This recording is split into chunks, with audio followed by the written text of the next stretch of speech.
Bienvenidos. Vamos a ver ahora lo que es el subtema 3.3, que son las estructuras extracelulares, es decir, las estructuras adicionales que no todas las células los van a tener. Lo que les comentaba es, por ejemplo, la pared celular, que la vamos a ver únicamente en la célula eucariota vegetal. ¿Cuáles son sus estructuras, componentes y sus funciones? Entonces, por ejemplo, lo que les mencionaba en las imágenes, dependiendo del tipo de tinción de célula, es que vamos a poder denotar ciertas coloraciones adicionales como para poder hacer una adecuada identificación. Todas estas son imágenes del microscopio óptico. Entonces, vamos a empezar. Y bueno, ¿cuál es la definición de la pared celular? Ojo, no hay que confundir con membrana celular, son distintas. La pared celular va a ser una estructura gruesa y resistente que va a delimitar ciertos tipos de células. No está en todas las células. La membrana celular sí, la pared celular no. Esta se encuentra rodeando a la membrana plasmática. No es considerada como un muro que evite el contacto con el exterior, sino más bien es una estructura dinámica adicional a la membrana celular, que es compleja y se va a encargar de funciones muy importantes dentro de algunos organismos en cuanto a funciones fisiológicas se refiere. Entonces, recordemos, está la membrana celular, que bueno, pues es una estructura eh, bicapa, y está la pared celular. Entonces, por ejemplo, aquí vamos a ver una tinción de células vegetales y en este caso debe ser con azul de metileno, probablemente. Entonces, vamos a ver el núcleo y vamos a ver en esta parte, si observan, se ve un poquito como si fueran dos.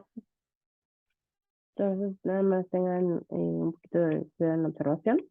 Es como si tuviera dos partes. Una es la membrana celular y otra parte es la pared celular. Obviamente, pues va a tener, dependiendo del tipo de tinción, más afinidad por una o por la otra. Y bueno, ¿dónde voy a encontrar esta pared celular? Ah, bueno, pues esta pared celular por lo general se encuentra en plantas, hongos, bacterias y de algas. Depende de la especie de algas. Cada pared va a poseer una estructura y una composición típica del grupo. Entonces, los hongos, la composición de la pared celular es muy característica. Va a tener un compuesto en particular, el de las plantas es otro, el de las bacterias es otro y en las algas va a ser otro. Entonces, en contraste, una de las características de las células animales es que la célula animal pues, no va a tener pared celular. Eso sí es así como excepto célula animal. Esta estructura se va a encargar principalmente de dar forma y de mantener a la célula. Entonces, como vimos, bueno, dependiendo la especie, dependiendo de qué nos estamos hablando, la pared celular va a tener diferentes estructuras y composiciones. Si nosotros estamos hablando de células vegetales, de sus plantas, estas se van a componer principalmente de polisacáridos y glicoproteínas, de tal manera que se van a organizar en una matriz tridimensional, lo que veíamos, o regresar tantito, en esta parte, ¿no? De que, bueno, vamos a tener diferentes capas dependiendo de la composición. Entonces, el componente más importante en cuanto a la pared celular de las plantas es la celulosa. No es exclusiva, pero sí es la más importante. Es una de las características que vamos a encontrar. ¿En qué consiste la celulosa? Bueno, pues es una unidad repetida de glucosa, es decir, es un compuesto orgánico, y estas unidades repetidas de glucosa lo que van a tener como unión o lo que las va a unir es este enlace, el beta 1.4. Cada molécula va a contener más de 500 moléculas de glucosa. Por eso es que tiene esta resistencia y por eso es más fácil que tenga estructura. El resto de los componentes van a incluir eh, homogalacturonas, rhabdogalacturonano 1 y 2 y polisacáridos de hemicelulosa como los giloglucanos, perdón, glucomananos, filanos y entre otros. Ahora bien, lo que les decía, bueno, la celulosa es de las células vegetales, es la que se encuentra en mayor cantidad de la pared celular, pero no es exclusiva. Podemos diferenciar de la pared celular, que bueno, va a existir la pared celular primaria y la secundaria. La primaria va a ser delgada y es más maleable que la secundaria. Luego de que el crecimiento celular se va a detener, entonces ocurre una deposición en la pared secundaria, que puede cambiar la composición con respecto a la primaria. Y entonces vamos a ver que van a generar diferentes capas adicionales, como vemos aquí, ¿no? Entonces, por ejemplo, está la pared celular primaria, que es muy maleable, y luego están las secundarias que van a depositarse y van a cambiar en cuanto a su composición. Uno de los componentes más representativos en cuanto a estas depositaciones y que vamos a ver en cuanto a aumento de dureza y de densidad, porque va a ser más densa, es la lignina. Esta lignina es lo que va a formar una pared secundaria. Esta se presenta principalmente en árboles, en arbustos, en la parte del tronco que le da más soporte a lo que es la planta. Ahora, ¿cuál es la función de la pared celular en las plantas? Bueno, pues como posee funciones análogas a las que desempeña la matriz extracelular. Después veremos qué es la matriz extracelular en cuanto a las células animales. La matriz extracelular se encuentra en las células animales. Entonces, ¿cuáles son las funciones de esto? Pues mantener la forma y la estructura celular, va a conectar a los tejidos y va a ayudar a la señalización celular. Lo que mencionábamos, bueno, pues se va a haber comunicación entre célula y para esto necesitan tener ciertas señales en específico que lo vamos a llamar señalización. Luego, por otro lado, tenemos lo que es la pared celular en las procariotas. Entonces, también depende el tipo de especies de procariotas, lo que vamos a ver. Entonces, en cuanto a lo referente a eubacterias, la pared celular de las eubacterias va a poseer dos estructuras fundamentales, las cuales vamos a poder diferenciar principalmente por la función, la tinción de Gram. Entonces, en el primer grupo, este está conformado por bacterias de Gram negativas, estas de aquí. En este tipo, la membrana es doble. Quiere decir que la pared celular es delgada y se encuentra rodeada en ambos lados de una membrana plasmática interior y una exterior. Un ejemplo clásico de bacteria gram negativa es la E. coli. Por otra parte, vamos a tener que, bueno, dentro de la tinción gram, vamos a tener las gram positivas. Aquí solamente va a poseer una membrana plasmática y la pared celular es mucho más gruesa. Estas van a ser ricas en ácidos teioicos y ácidos micólicos. Un ejemplo son los patógenos Staphylococcus aureus. Entonces, ¿cómo es que lo vamos a ver en el microscopio óptico? Ah, bueno, pues los gram negativos se van a ver de este tono entre rosa y rojo y las gram positivos se ven entre morado y azul. Entonces, las positivas se ven más fuerte, en un tono más fuerte, las negativas se ven en un tono más débil. Aquí están conviviendo dos tipos de bacterias. Y bueno, el componente principal en ambos tipos de paredes es el peptidoglicano. Este es bien importante, sobre todo porque en algunos antibióticos se van a enfocar precisamente en poder romper este componente. Entonces, el peptidoglicano, también se le conoce como mureína.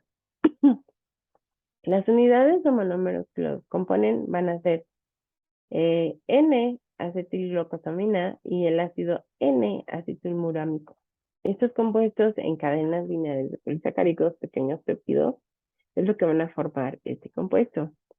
El peptidoglicano forma estructuras fuertes y estables. Por eso es que lo que les mencionaba, bueno, dentro de los antibióticos que se generan, casi siempre es para romper estas cadenas. Algunos antibióticos como la penicilina y la vancomicina actúan impiden la formación de los enlaces de esta pared celular bacteriana. Entonces, puede que estén rompiendo los enlaces de estos dos principales. Cuando una bacteria pierde su pared celular, pues la estructura resultante se conoce como esferoplasto.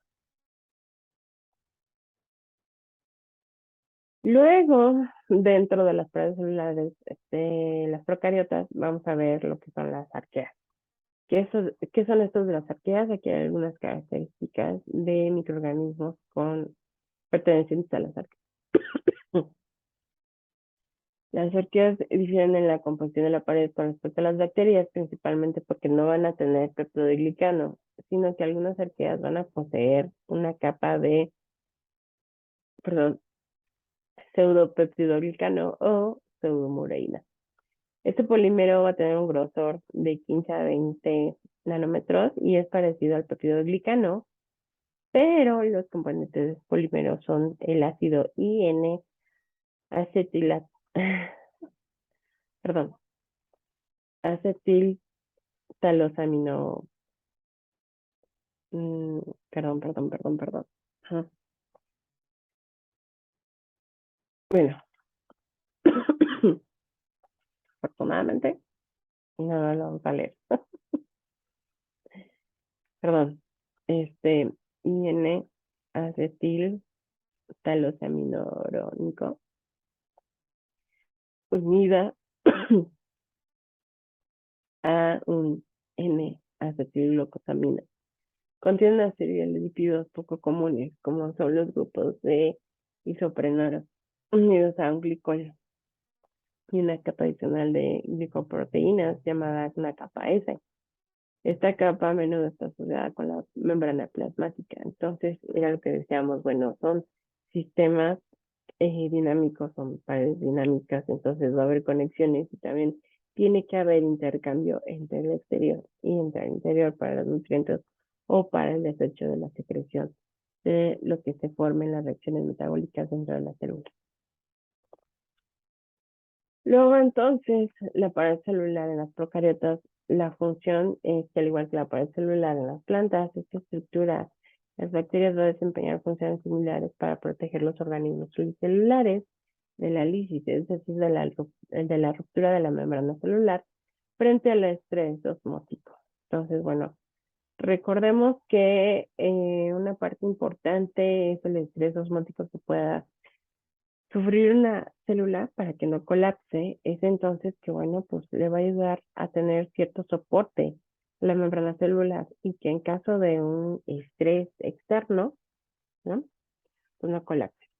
La membrana externa de las bacterias gram negativas nos van a ayudar a la translocación, es decir, el desplazamiento de proteínas y solutos, y a la transducción, que esto es la respuesta a los estímulos y señales que tiene con respecto al exterior. También nos va a ayudar a proteger el organismo de patógenos y aporta estabilidad celular a lo que decíamos del estrés osmótico. En el caso de los hongos, tanto microhongos como macrohongos, aquí por ejemplo vemos el cuerpo fructífero de un macrohongo. Esto, bueno, es la fructificación. En realidad el hongo está por debajo y bueno, la mayoría de las paredes celulares en los hongos va a poseer una composición de estructura muy similar. Esta se va a formar a partir de polímeros de carbohidratos similares a un gel. Van a estar entrelazados con otras proteínas y otros componentes. Aquí el componente distintivo en los hongos en la pared celular se llama quitina. Esta va a interactuar con los glucanos para crear una matriz fibrosa que nos va a ayudar a las funciones muy similares que las anteriores que vimos. Aunque esta estructura es fuerte, presenta cierto grado de flexibilidad hasta cierto punto. No es, por ejemplo, como la lignina que le da demasiada rigidez, en el caso de los troncos, ¿no? Que ya es una parte secundaria. Sino la quitina sí tiene soporte, rigidez, pero sí tiene flexibilidad. Si ustedes han tocado un honguito, pues pueden hasta cierto punto deformarlo. ¿Cuál es la función en los hongos? Bueno, pues la pared celular de los hongos va a determinar primero su morfogénesis, es decir, su morfología, su viabilidad celular y su eh, patogenicidad. Entonces, en el caso de los hongos, principalmente la mayoría de las especies llegan a segregar ciertos compuestos que le van a ayudar para protección de patógenos. Desde el punto de vista ecológico va a determinar el tipo de ambiente en el que el cierto hongo puede habitar o no. ¿Por qué?